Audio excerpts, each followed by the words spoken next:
So we have War Horde. We have a Beast Boss, a Big Mech with Follow Me Lads. He's carrying a Drilla and a Tractor Blaster. We have Gazgul Traka, followed by a War Boss, Cunning but Brutal, and then two of additional War Bosses. We have the small 10-man unit of Beast Snagger Boys, followed by two 20-man bricks of boys. Of course, one of them has a War Boss and the Big Mech, and then the other one simply has a War Boss. Two trucks, two battle wagons with ARD cases and cannons, and then all the other fixins as well for free war gear. A Burner Boy unit, a 10-man unit of Flash Skits, three 11-man units of Grots, two Mega Knobs with twin kill saws for Gaz for his bodyguards, and then one 5-man unit of Knobs. So as you can see, kind of blatantly, you can put the boys going in the battle wagons. You can put the Burner Boys and the Knobs in a truck to act as a SWAT team. You can put Flash Kits in a truck, or you can put Beast Boss plus the Beast Snagger Boys in a truck. Ultimately, something's going in reserve. Most of the time, these high-level players understand how much you would want reserves, and orcs should utilize reserves.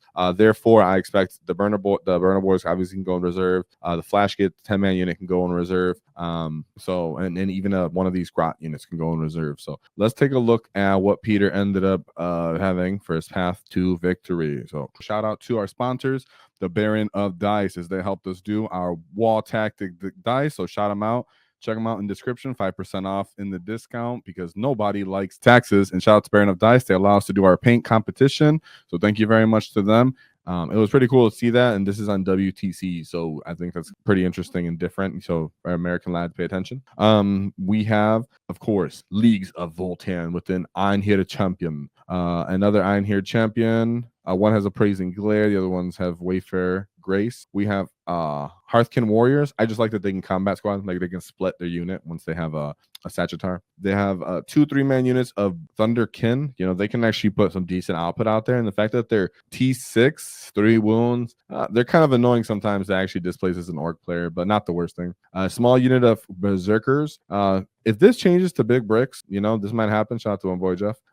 Don't be surprised. Their feel no pains kind of matters, and they can go out and kind of get in the way and muck things up. But as it is right now, they can only run a 10-man unit, a 5-man unit, excuse me. They do have that mortar that can reduce your mobility, but they have to actually like hit you with it, and it hits on 4s, so it's not really like that useful. Or 5s, I think, because it's indirect if it's not seeing you. So he has 2 units of those, two 5-man units of those, 2 5-man units of Hearth Guard, and then 3 units of Pioneers, followed by 2 Land Fortresses, and then 3 Sagittars. Dang, this is just all jumbled up. And if you're looking at this, right, so much. So a lot of the time, these people, when they're Leagues of Votann, they have a lot of variety, obviously, as you know. It's surprised you don't see a brick of their Hearthkin, because that's usually a lot of their volume damage output. Since they don't have a big brick of Hearthkin like that, it means that this brick isn't dropping down, doing sustain 2, putting it on oath on one of the boys' bricks, because they could put a grenade launcher, +1 to hit, +1 to wound, and then sustain 2, and because obviously they're going to grudge in you. And then they could just really do a number on a boys unit with a blast as well, of course, on a brick of boys. The fact that they don't have one big throttling like brick of Terminators means they can't just pick up a unit of boys reliably. So they're going to have a hard time, because Leagues of Votann, just if they roll bad, they just roll bad. If you just spike saves, they're just gone. And a lot of the time they want to put these fortresses right up in the middle of the table, and these Sagittars, which you know, when you're playing a War Horde style of list, you can kind of deal with that. And I don't think the WTC favors too much of the land fortresses for placement, so they're going to go in kind of obvious positions, and the orc player can stage up and kind of smash into you. I do think Leagues of Votann can do really well into orcs, but it has to be like a particular list on missions, and the orc player has to like not know how to handle them with all their scouting and such. The fact that he didn't have Jaegers could be a thing too. You know, Jaegers help us infiltration. You can see he doesn't have any infiltration. He kind of does get a little bit parking lotty with these 2 wagons and 2 trucks. It's not too bad. Of course, but just saying with Peter's list, you know, we have to observe that it's not all easy all the time, right? So he had to set that up. So shout out to you, Peter. Good job there with the Leagues of Votann. Then he goes into Death Guard, and he put just Mortari on at the top. Guys, there are going to be a lot of Death Guard we're covering today, so be aware of that. Get your notes out for Death Guard. Get your notes out. Be aware of them, because if you're planning to go to any events, understand that you're probably going to see a Death Guard players there. So we have a Biologist Putrefier, a Foul Blightspawn, Mortarion, and then Typhus. So these guys will go together into one unit. unit, the Foul Blight Spawn and the Biological Putrefier. They get lethal critical 5+. They also get fight first and such like that, and then they get really good cool flamers. Typhus, I have his data sheet here, I'm pretty sure, so I can show you guys. This thing shut up. Bam. I don't know where things are. Sorry, I'm using WAAAGH because I'm poor. Okay, so we have Typhus, T6, 2-up armor. He's a Terminator, 4-up invul, and he's he's pretty durable for what he does, but really what he's cool is that when he's leading a unit, each time a melee unit targets a unit, subtract 1 from the hit roll. So remind you, that does stack with their contagion aura, right? So that means they're going to take -1 ballistic skill, -1 to hit. That means you're going to be -2 to hit actively. If there's a Nurgling unit there as well, that means they can even add another additional hit on there. So even if you have a +1, they're taking you back to -1. That's pretty not cool. On top of that, he just draws some mortal wounds, and then he fights pretty good himself. He's pretty cheap. Definitely take a look out for him. I think he can also lead Poxwalkers. And a lot of those, he's leading Death Shrouds currently, and we'll show you Death Shrouds in a second. But he can be an either or. So we have a Brick of Plague Marines. Like I said, they're going to be with those 2 other characters for 5 first, popped up in a Rhino, ready to come out, be really annoying. 2 10-man units of Cultist, followed by a Predator Destructor. Did I pull a Predator? Yes, I did. So for this Death Guard Predator, be aware of these. These are very common for them as well. They do have infantry, and against infantry, they get an additional armor penetration. And then, of course, they can have the contagion to make you -1 of your armor save on other armies, not on us necessarily. They don't care to do that to us, really. But other armies, they can do that too. That means that you're going to see it just on their list, is my point, right? Which is a basic Predator. It's kind of like a Rhino durability, almost just more wounds. I think it's one more toughness too. Yeah, and a T10. So be aware of these. They can get additional AP and stuff like that. Won't really matter unless you're playing Dread Mob or Bullies. Then we have a Death Shroud Terminator brick right here. Of course, when they're being led by a unit like Typhus in this list, but it's only 1 Death Shroud unit. God forbid more. Shout out, hint, hint. They do get -1 to wound. They have sweep attacks and just damage 2 attacks. They do get lethal with those, just straight up lethal. That's pretty cool. And then their gauntlets are also flamer pistols that are anti-infantry pistols, like I said. So that's pretty brutal when you're going into orcs as well, because they're cleaning us up faster than we want to be cleaned up. And then 3 units of floated blow drones, because they'll just run up the field and spread the contagion. Only 1 small unit of Nurgling, so at least the -1 to hit isn't all over the table. And then 3 brigands of War Dog Brigands. This kind of acts as their firepower if they don't choose to bring more of the the Predators or the tanks that they have, Plagueburst crawlers. So this was just a variety. You're going to see a lot of different versions of those death card lists. Shout out to Peter for actually being able to take those out with War Horde. The fact that there wasn't additional Terminators and he brought all those Brigands, in my opinion, probably offset the matchup a little bit with just having too much firepower and not enough stuff to just stand in the way.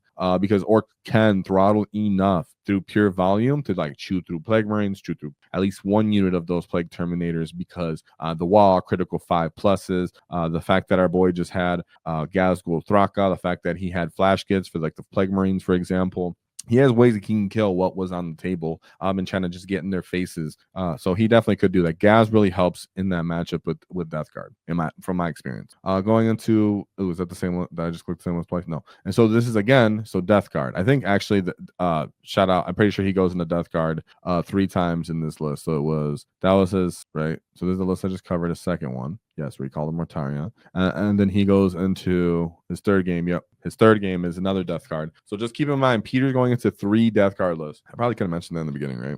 Sorry, I should have mentioned that in the beginning. Spoiler. So he has competitive Morty. Mind you, 3 Death Guard lists, and he went undefeated. WTC terrain. So we have a Biological Putrefier, Lord of Virulence. I think I have him too. Malignant Plague Caster, another Malignant Plague Caster, and then Mortarion. Let me pull up exactly. I should have looked up earlier what he had, but I'll pull him up in a second. In the meantime, we have the Lord of Virulence. So he's another Terminator character. While leading this unit, and they make your range attack, you can reroll the wound roll. When a friendly Death Guard model makes an attack with the blast weapon, add 1 to the hit roll and ignore the benefit of cover. So he pretty much helps with, kind of like if it was indirect fire, for example, you help kind of negate indirect fire. And he himself has a good melee and good flamer for overall for what he is. Not too popular, but he is pretty cheap for 65 points for like a Terminator body. Someone pull this malignant plague caster up real quick, because was I messing up with his dash sheet ability and calling someone else him? So he has gift of contagion where he does mortal wound, and he select enemy. They can be on a 2+ until the start of your next shooting phase. Each time a model in the enemy unit makes a melee attack, subtract 1 from the wound roll. Ooh. And then he has Pestilent Fallout. So in your shooting phase, if one or more of those attacks is made with the plague wind scored against the enemy infantry unit, you can subtract 2 from the movement and the advance and charge roll. So he has movement debuffs on the boys here, possibly from these malignant plague casters. Sorry, I should have looked that up before the stream, but I didn't pass my eyes. And then we have Mortarion and then Typhus, like we just covered. One of those bricks of plague marines followed by 2 rhinos, 2 units of 10 cultists, 2 more of those predator destructors. Like I said, we just went over those. You're going to see a lot of them. Death Shroud Terminators, simply 1 brick here again, and then 3 drones followed by a Nurgling and then a Carnivore. So you can see these Death Guard lists are looking somewhat similar right now. That doesn't mean you should expect what everyone's used to are going to be the same, because Death Guard players are evolving and learning from what they should do. And what their weaknesses are, and sometimes I think it's taking too many allies, but it might be just they don't have an actual collection, right? So you can't really be down on it. And there's other matchups, right? You know, people can't just tech just for orcs all the time. So when they have stuff like some of these carnivores and units that you're not too worried about as orc, that the destructors, even destructors do hurt. I'm not saying they don't. They just don't have the volume necessarily for orcs all the time. And we already kind of rely on taking just like invulns or dying. So their additional AP and stuff like that isn't something was like too captivating to us. Then they don't really pop like trucks reliably and stuff like that. So it's not really the good firepower into us, which is something to keep in mind. Respect the tools that they have that should be respected, like the Plague Marine brick, Mortarion. But even those units are killing like 1 orc unit a turn, maybe 2, if it's like small storm boys or something, right? Mortarion even himself sometimes can't, he can't kill everything on an orc list. And we have enough when you have Gaz and 20 bricks of boys to take their primary, beat the crap out of them, stay in the mission, score points as much as you can, take control of the board, and then by the time they do kill you, if they do kill you enough, you've already taken up more of the table. As you can see, even killing wagons wouldn't be necessarily too easy for them. Again, Morty's going into that's not really effective for them. So again, he pulls it out, another W against another Death Guard list, and you can see Death Guard list is looking somewhat similar. So our boy right here must have just a straight up good game plan into Death Guard. So I really, really respect it, Peter. Shout out to you. This is the 3rd Death Guard list he goes into his 4th round. We have a Ballad of Putrefire, Lord of Contagion, Lord of Virulence again, Mortarion, and then Typhus. 1 Plague Prick I didn't say that. Plague Marine brick, a Death Guard Rhino, a cultist, 210 command cultist unit, 3 destructors this time, only 1 Death Shroud Terminator brick, but another 3-man unit of Death Shroud Terminators, 3 floated blow drones, and then simply a Nurgling squad. I like this list a little bit more, but then again, see a lot of these autocannon predator destructors. What I will say is going into something like Bully Boys, those predator destructors will matter because they also get built-in las cannons as well. So when they target those Bully Boys, of course, you can say I'm an Armor of Contempt, I'm going to take cover and stuff like that, but they can still take you on some good saves because they can get additional AP. I think up to additional 2 AP if you're like on the objective, I believe. Could be something else, but I'm pretty sure.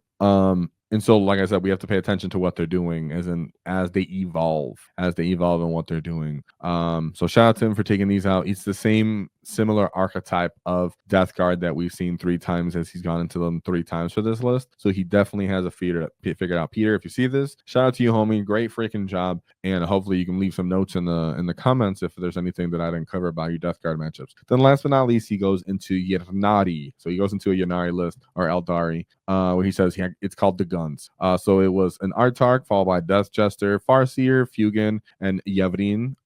2 units of the Kusar Vord Reapers, followed by a Guardian Defender, another brick of Storm Guardians, Wave Serpents, 2 units of the Dark Reapers with Death Reaper launchers. So those are, good at actually killing battle wagons and stuff for effective 8 cheap points. So that is kind of scary. But then in return, I wouldn't say they have the volume to kill, the boys that get out. So we have Fire Dragons, 2 more Fire Dragons here. Again, these guys have fusion guns, so these are kind of like Meltas. I believe when they get out of transports, they get like reroll wounds or something. 5-man unit of Rangers, a 5-man unit of Striking Scorpions, 2 support guns, 2 units of Swooping Hawk, and then Warp Spiders. Right now, what can you imagine that you can see right here if this is Orcless is running at you? Sure, you're going to destroy the bricks of wagons. You're going to destroy the wagons at some point. Maybe even the trucks the next turn. But at that point, they're in wall range. and they're just running you down. 2 20-man unit bricks of boys. Flash gets are burning, shooting stuff away, possibly killing multiple 5-man units of Eldar. Of course, having burner boys can actually put you in range. You can come from the edge of the table from reserve and be like, all right, if you move, I'm gonna overwatch you. And Flash gets in return as well are a good unit for that. So shout out to him for having the good tools for it. He ended up winning that game as well. Overall, excuse me, I should have showed his overall score for each game. He hit 2 20s, 2 15s, and then 12 in the last mission. So it is cheeky because Eldar can, move his shenanigans and score pretty well, but they're really not killing you as an orc player. You really just got to cover the distance to get in their face. If they can play a long, slow game and not really fight you in the middle, they will. So it is mission dependent. So shout out to Peter for pulling that one out. We'll take a look at this list one more time, where we have a beast boss, a Big Mac with follow me lads for additional speed, of course, cunning but brutal. On the war boss, you have Waaaghtaktiks, and then 2 additional war bosses. 10-man unit of beast bosses, 2 20-man unit of boys, 2 trucks, 2 battle wagons with RKs, a burner boy unit, 10-man unit of flash kits, 3 11-man units of Gretchen, 2 mega knobs, and then a 5-man units of knobs with power claws. Of course, you can have SWAT teams here. I'm sure that Peter utilized strategic reserves for one of these units that he really appreciated, or even a Gretchen. So make sure you take advantage of that. And shout out to Peter Helbert for winning this GT at the Hydra GT number 4, as orcs needed that W, and we get some respect on the WTC scene. So shout out to any orc players that actually end up liking this, that are inspired to give something similar a try. Love to see it. Love to see the Big Mac making his appearance again ever since Brian Sepp, right? If you enjoyed the clip, check out the full video here. If you'd like to see more tactics, click here. Let's get stuck in, lads!